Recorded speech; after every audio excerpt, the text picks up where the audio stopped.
I talk to a lot of bikers and in different states, different areas, and they say to me, look, I don't have a problem with any of that because I carry my weapons in my saddlebags. Is that Mhm. some sort of legal solution? Like if you have it in your saddlebag, then everything's a-okay? So a lot of states will have different laws for what we call carry laws versus transportation laws. So you need to be mindful of which style, which system of law, which bucket are we putting our firearm in, legally speaking. The reason why that's important is because let's imagine that putting it into your saddlebag actually triggers transport laws. Okay, great, fine. Maybe for a lot of you, it doesn't matter. But for many of you, if you're carrying under the transportation laws of your state, well, guess what?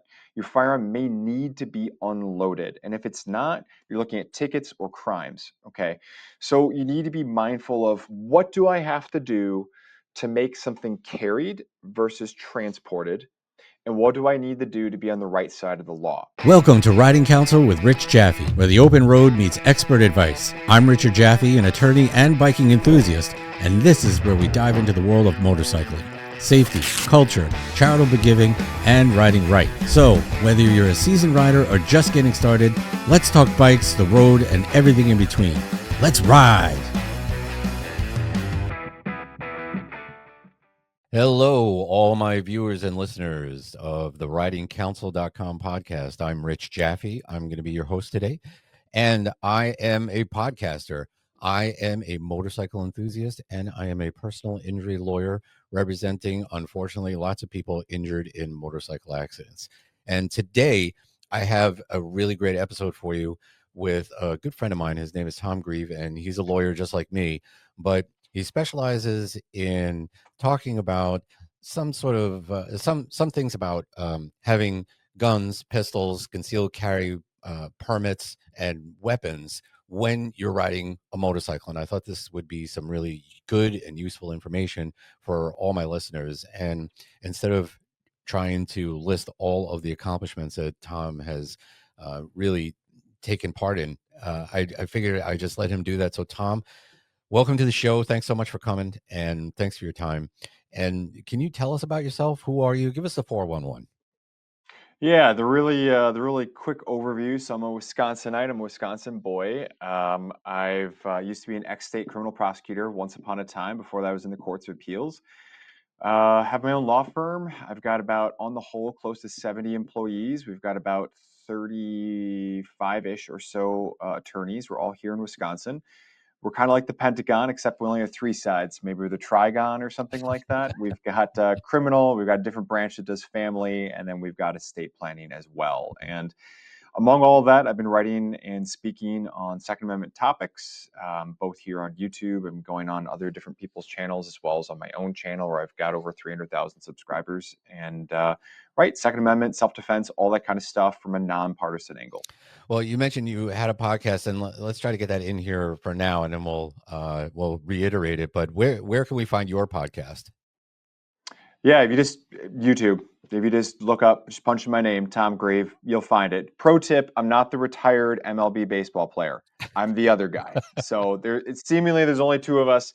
I did not play for the Texas Rangers. This episode has been brought to you by Riding Counsel. Don't forget to visit us at ridingcounsel.com. All right, So I'm going to have to look that up. I don't know why, but Steve Garvey keeps coming up in my head. It's instead of Tom Grieve. I don't know. Still baseball, but totally different guy. I'm probably also aging myself, but nonetheless, I mean, you've done a lot. I mean, you've been on various TV shows too, right? all right, yeah, virtually all the networks. New York Times. I mean, just right. Yes, Yeah. the answer is probably yes. Well, I'm glad we're speaking to an authority on Second Amendment issues when it comes to guns, pistols, self defense, and I have some questions lined up for you, and well, before I even get to that, you are in Wisconsin. You're Wisconsin now, so the home of Harley Davidson. So there's got to be a lot of motorcycle riders in your area. We are. I've got. Let's see here. 5 motorcycles. Oh, awesome! What do you ride? Yeah, none of them are Harley. So Okay. if you just want to delete this at this point, I understand. I totally get it. No, my most recent one, I've got a BMW R12, so it's kind of a cruiser BMW boxer engine. Um, Otherwise, I've had my Kawasaki Z900, which is an inline four. Just nothing crazy, nothing hooligan. We're not talking the felony stuff here. Yeah. We're talking just relaxed. I'm married with 6 kids, but I still want to have some fun getting to and from the office. Yeah, that's great. That's great. I could definitely understand that, you know. But let's get into some stuff. Okay. Now, first of all, let's just be clear. Okay. Let's let's talk about first the Second Amendment, right? And are you able to encapsulate what the Second Amendment of the Constitution really kind of stands for? Yeah, so we've had up until 2008, it would have been, at least if we're taking the Supreme Court's input and perspective on things, it would have been a much more difficult thing to encapsulate. We only had a small handful of cases going back to 1872 with the Cruikshank decision. But in general, we're talking about individuals having the right to protect themselves from both tyranny and criminals alike. That's the gist to it. It covers, as the Supreme Court has ruled, all bearable arms, especially those that are in common use. Hmm. So you have a right to go armed, both inside as well as outside your house. There are certain restrictions on that, so you cannot take it into certain areas. The Supreme Court has blessed those areas as basically polling stations, schools, and areas where government, they've got a weird only lawyers would understand. Like no one writes like this, you know. It's like they wrote in Latin and then it just translated weird into English. But Yeah. it's something to the effect of where government is in the heartland of its domain or something like that. Yeah. So generally, that has been read to be courtrooms, legislative sessions while the legislature is in session, those sorts of places. All right. So So, those uh, government guns. so look, I'm a motorcycle enthusiast. I love riding my Harley. You know, you ride as a lot of riders in listening to my podcast and also watching it. The question is, if you ride a motorcycle, can you carry with you a pistol? The answer is always first and foremost check your local listings. Okay. And what I mean by that is maybe you can carry in one state, but you cross state lines. And maybe depending upon what you're doing, where you're going, the answer flips to no. So, from a legal perspective of can you carry it, it's check your local listings. But for most people in most places, uh, the answer is likely yes. All right, and there's you know, I have a permit. I'm in New York and I have a permit, and it's CCW, concealed carry weapons permit. But there are also other kinds of permits. So what what is a concealed weapon? What is considered a concealed weapon? Does that mean like you have it in your pocket or you have it in your shirt or something? Yeah. Yeah. So, great question. Again, that will vary from state to state. So some states have if anybody can see it, it's no longer concealed. Okay. So we kind of get to these different levels. I'm going to keep this really low resolution, broad strokes. So if it's never visible to anyone and it's not printing through your clothing, that's going to meet every conceivable definition of what is concealed. So that's kind of your maximum definition of no one can see it, no one can detect it, barring a pat down or some sort of really invasive technology. Stepping one notch down from there, then you get into this notion of printing. Printing means you still have a layer of clothing or some other piece of material that might be covering it. However, much like if I stuck my hand, underneath my shirt or something like that, if I'm trying to tease my 5-year-old son, right, and I'm wearing a sweatshirt, I stick my hand underneath the sweatshirt and I start pretending like I've got some sort of alien coming out of my chest or something like that. That's printing. That's what that is. I still have a layer of cloth material between my hand and the outside world, but you can kind of see it, sort of like a Muppet or something like that. So you kind of get into these notions of these printing issues. Mhm. And then otherwise, you get into issues where, look, you're on a bike, depending upon the type of bike you're riding, depending upon the type of clothing you're wearing. If you're on a crotch rocket, you're leaned over, your visibility profile of what's out there is going to be very different as opposed to if you got two legs kicked out front and you're cruising somewhere, right? So those sorts of things and how visible you will become and your risk profile for that visibility will depend on a variety of different factors: how you're dressed, what kind of firearm and holster you're wearing, what kind of bike you're riding, and then how you're choosing to ride that bike. If you're standing up, if you're moving around, if you're reaching over, if you're doing all that kind of stuff, obviously that all changes it. And part of that depends on where you carry your pistol. Most people will carry it at basically somewhere between a 3 to a 5 o'clock position if they're right-handed. So on their waist between 3 o'clock to 5 o'clock, right? That's going to be great for lots of people, often considered by many to be the most comfortable. A lot more people in the last 5 years, by far the biggest surging trend has been appendix carry, where they're actually carrying it in front of them. And you can imagine what I mean by in front. Right. So there are pros and cons to that. It may not work for your body type. It may not work for the type of pistol or holster you choose to use or carry, but all those will offer a different package of pros and cons. So the bottom line, you need to be mindful of your equipment. You need to be mindful of your training. You need to be mindful of your surroundings. And of course, as always, as you know, Richard, you got to be mindful of the law for what's good and what isn't good, depending upon where you're going. Yeah, it sounds like there's so many pitfalls that are involved with, carrying a weapon for self-protection while you're riding a motorcycle. I mean, first we have the Second Amendment, which feels kind of broad and gives broad powers, like, hey, you could protect yourself. And then it gets down to state laws and maybe even more local laws. And it sounds like there is a lot of room for mistakes that people riding motorcycles can make while carrying. Do you see a lot of often common mistakes that are made by people riding motorcycles and carrying? The biggest one that I see out there, and I don't see it in my practice, I see it on the internet. And that is, it's like a meme. Okay. I'm going to pick on you Harley guys for a moment. All right. And I love Harley guys. All right. So this is brotherly love here. All right. But you got the guy on the chopper and he's got like his Desert Eagle. He's got his 44 Magnum, Smith and Wesson 629, his whatever it is, open carrying on the right or something like that. And people are taking pictures of him or on the freeway or something like that. All right. Now, look, depending upon where you are, that might be perfectly legal. One big advantage you have if you're a dude who looks like that, driving like that, you probably are not going to be a target of crime. Okay, so you got a big deterrence factor. But the reason why I'm bringing this up is a couple different things. Number one, you need to make sure that there's proper weapon retention on that. Okay, don't cheap out on your holsters, don't cheap out on your belts. All right, this is a really easy thing, particularly on a motorcycle. You're going over bumps, you've got poor weapon retention, you've got a cheap holster. And you hit a bump the wrong way or something like that, and you never know what could possibly happen. You don't want to be losing those weapons, right? God forbid a kid finds it, and let alone the fact firearms ain't cheap these days. And if you go back to 2020, maybe that ammunition costs more than the gun.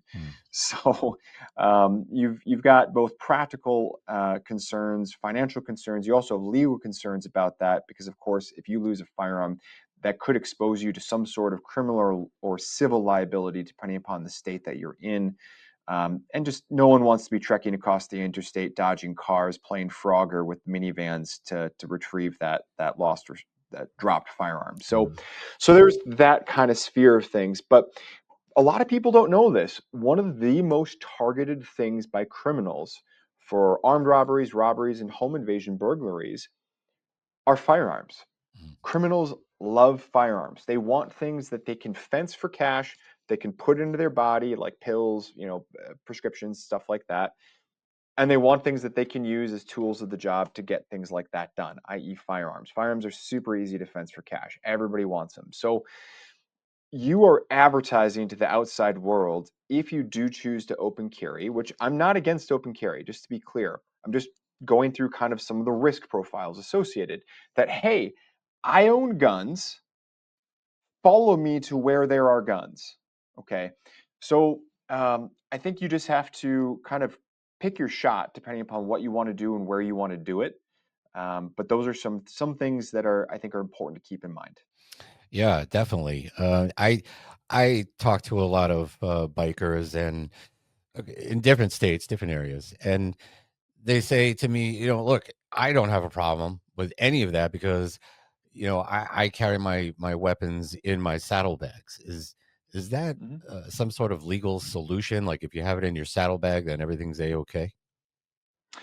So, a lot of states will have different laws for what we call carry laws versus transportation laws. So, you need to be mindful of which style, which system of law, which bucket are we putting our firearm in, legally speaking. The reason why that's important is because let's imagine that putting it into your saddlebag actually triggers transport laws. Okay, great, fine. Maybe for a lot of you, it doesn't matter.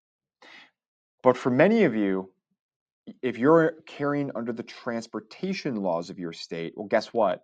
Your firearm may need to be unloaded. And if it's not, you're looking at tickets or crimes. Okay.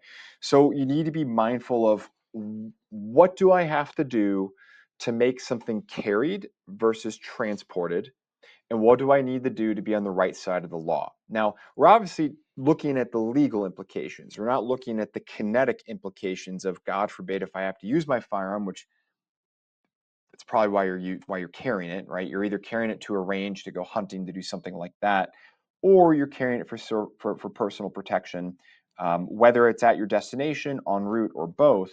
So it's going to be far less accessible in a saddlebag or some sort of backpack like a tank bag or something like that. Mhm. So again, pros and cons, but you do need to make sure that you're aware of those laws, and of course, make sure that your firearm is going to be safe no matter how you're carrying it. You just don't want something going off in anywhere. Yeah, certainly it's a big responsibility. So here's another scenario for you that I'm often asked. Let's say that you get pulled over by the police, maybe for a suspected traffic infraction. Let's say it's a valid reason to pull a motorcyclist over, and that particular motorcyclist has a weapon with them.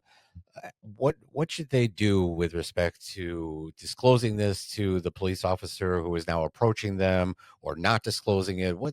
How's the right way to handle yourself in that kind of situation? What's the number one lawyer answer, Richard? It depends. It depends. That's right. So, in some states, you have a duty to disclose, where it can actually be a crime punishable by jail if you fail to disclose. Okay. And that can be whether it's carried, typically, it's whether or not it is somewhere located in the motor vehicle in question. So, a saddlebag will definitely apply. Okay. So, some states you have a mandatory disclosure law.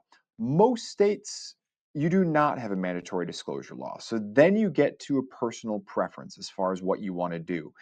A lot of guys in major metropolitan areas, which maybe are a little less pro gun, let's say, the police departments here in Wisconsin, I won't use a hypothetical. I'll use a very real example. Here in Wisconsin, when we pass concealed carry, because in Wisconsin, we're either the first state to do something or we're the last.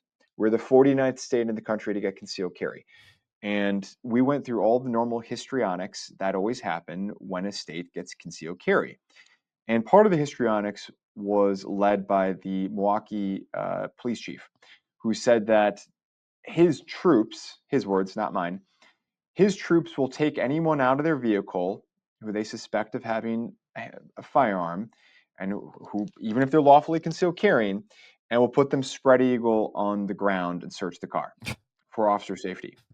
So that mindset is out there.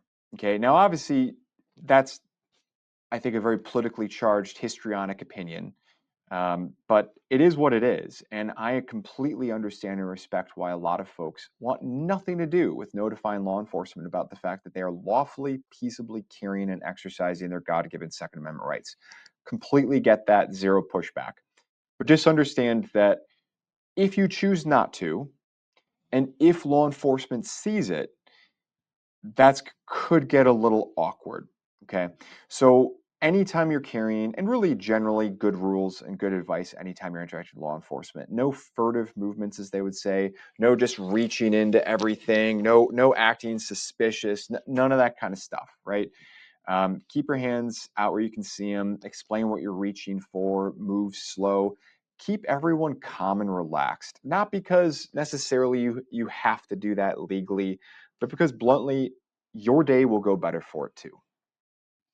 So, excellent. Great words of advice. A lot of wisdom there. I want to talk a little bit about how the Second Amendment and Fourth Amendment kind of relate to one another. Now, the Fourth Amendment has to do with search and seizure. Am I correct there? So, Yep. um, That's pretty good for a car accident guy. You yeah, got yeah, that. I'm trying. I'm going way back to law school days. So, you get pulled over for, let's call it, a valid reason, and the police officer says, "Look, I'd like to search your saddlebags." What do you do in that kind of situation? Well, keep in mind, law enforcement is allowed to lie to you about almost everything. There's a very narrow set of circumstances that they are not allowed to lie to you about. Okay. So, this is something where you have to know your own rights. You have to understand what the limits are. So, if the officer has the requisite level of evidence to detain you and to search, it falls under it is what it is. You always want to make sure and to make it emphatically clear that you are not consenting to anything and whether or not you're free to go. Okay. And if the officer says, yes, you're free to go, you're free to go. And the Supreme Court has ruled on the fact that if you want to sit there and have a consensual encounter of chit chatting with your new best friend and letting him discover all your cruel stuff, that's on you. Okay. That's not on them. That's on you. So that's why it's always important just to outline, look, am I free to go in a polite, respectful, you don't have to be aggressive. You don't have to be a jerk about it. Again, this isn't about you being nice to them necessarily because it's what's in their best interest. You can play the human card and say we're all better off if we do that. But at the end of the day, you being nice and respectful, but also knowing and exercising your rights will definitely help your day go better and end better too, for that matter. So making sure that you understand, look, officer, am I free to go? And if they say yes, if at that moment, if you choose to stay, that's on you. Now, if they say that they have a right and a reason to search, you got to understand that even if that is turned out to be illegal, okay, so it turns out, nope, they misjudged their own probable cause for this, their own reasonable suspicion for that, wherever we are on the detainer, arrest, search, all that kind of stuff, maps, that it may be subject to your state laws a crime for you to resist or obstruct an officer even when they are acting illegally. Okay. So the time to sort this out isn't in the street on the side of the road. That's how you get tased, handcuffed, and in jail. Okay. The time to sort that out, if things require it, is going to be afterwards using lawyers. Okay. And I hate to say it, and I realize that's a super self serving statement, but bluntly, the question is, do you want one lawyer or do you want two? Okay. Do you want two lawyers? Because you know what? That's going to be way more expensive. One lawyer is great. You talk to someone, maybe like Richard, maybe like someone who perhaps specializes or focuses their practice on suing the government, very boutique niche practice. Or if you want to resist to make your day, kick it up a notch or 10, that's cool. Maybe you can still hire that guy, but you're also going to be hiring someone like me. You're going to be hiring a criminal defense attorney, okay? And hiring an attorney is a distinctively unholy act. No one wants to do it. The world is not better if you have to do it. Possible exception being adoption or something like that. But by and large, generally speaking, if you can keep lawyers out of your life, that's a good day. That's a good week. All right. That's a really good year if you can get through it. So don't take your one attorney situation to two, and really what's a possible one attorney situation, and turn it into a definite two. Just don't do that. Be polite, be cooperative, reserve your rights, make it clear you're not consenting to any search or anything like that, and ask politely whether or not you're free to go. Why do I feel like I'm going to get a bunch of likes and comments on what you exactly said about lawyers? Yeah, that's just throwing red meat to the dogs at that point. That's what that is. I mean, that's easy, easy, low hanging fruit, cheap shots at ourselves. All right, so I want to try to run through another scenario if you could just spend a little more time with us. And that is if you're carrying and you unfortunately happen to be in an accident, what are some of the ramifications and what are some of the scenarios that maybe you have seen happen when that occurs? Yeah, so again, it falls under a couple different categories. One is this is a risk that you choose to take if you are carrying illegally. Okay, because we all know that every driver, that's riding those boxes, those cages on the road, we all know that they all pay perfect attention. They know exactly where motorcycles are at all times. They never blindly turn, merge, cut off. They never do anything like that, right? Yeah, I suspect that you've got a lot of those cool things on your wall in no small part because that happens day in, day out across America, right? So that being the case, really don't carry something that's illegal because you could be minding your own business, doing everything right, maybe aside from that, and all of a sudden someone cuts you off, someone smashes you up, and you're going to have ambulances, cops coming to the scene, and even though you did nothing wrong, after the ambulance and the paramedics are done with you, whether it's at the scene or at the hospital, your next stop might be jail. Okay. And that's unfortunate, but that is what it is. Assuming that you're carrying legally, I always tell people, look, notify paramedics that you're carrying, notify them where it is, whether it's in some sort of tank bag, whether it's in a backpack, saddle bag, wherever it is. Okay. Depending upon their comfort or maybe certain protocols for their crew, they may or may not make your firearm safe at that point and then preserve it for you as part of your property. They will likely, in my experience, turn it over to law enforcement. So it's going to be important that you get some sort of receipt or some sort of paperwork for that and you follow up with that. Keep in mind that many states have certain requirements for return of property timelines from PD.